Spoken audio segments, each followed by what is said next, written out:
beautiful words do not move me. I'm not entranced by this clever art. I've seen their heads roll in the age of reason. I've watched the bloody scroll of history unroll while the band played on, and ugly men made beautiful noise to introduce the thunder of their guns.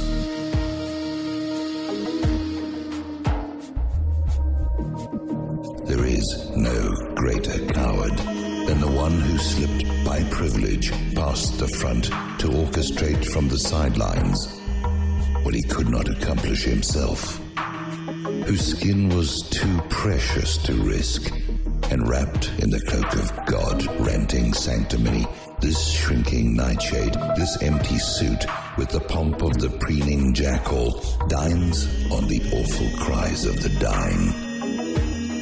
That he sups like an intoxicating and wondrous wine, he feeds on the torment of the injured and estranged, wrapped in the cloak of patriotic hypocrisy.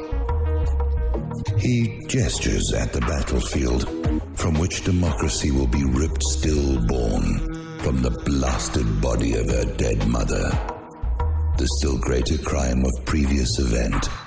The falling towers were no accident, nor did some strangers from afar manufacture this without consent. It should to the objective mind prove self-evident. Across the centuries, the winds of high-blown rhetoric have driven the millions to an evil death. And yet it never seems to dawn how, like frightened steers, they trample what is before them into the ground. And yet it never seems to dawn. Something there is in the ignorant mind that vibrates to the sympathetic string of the conscious and applied evil of the hyena king.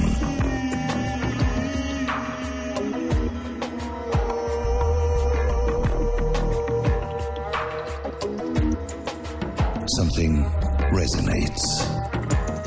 Something capitulates.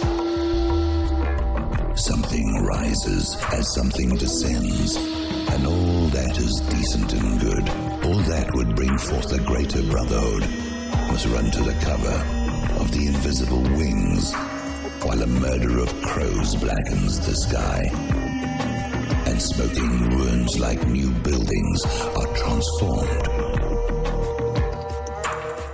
before your very eyes into a wasteland of fire and death, for the profit of the few, for the comfort of some.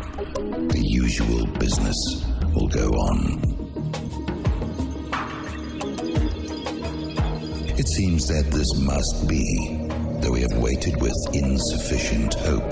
Perhaps we shall see the day that these twisted carrion feeders, these iniquitous deceivers, the butchers and the reavers, and all their demonic crew, shall march into hellfire, into their native homeland, created from their own need.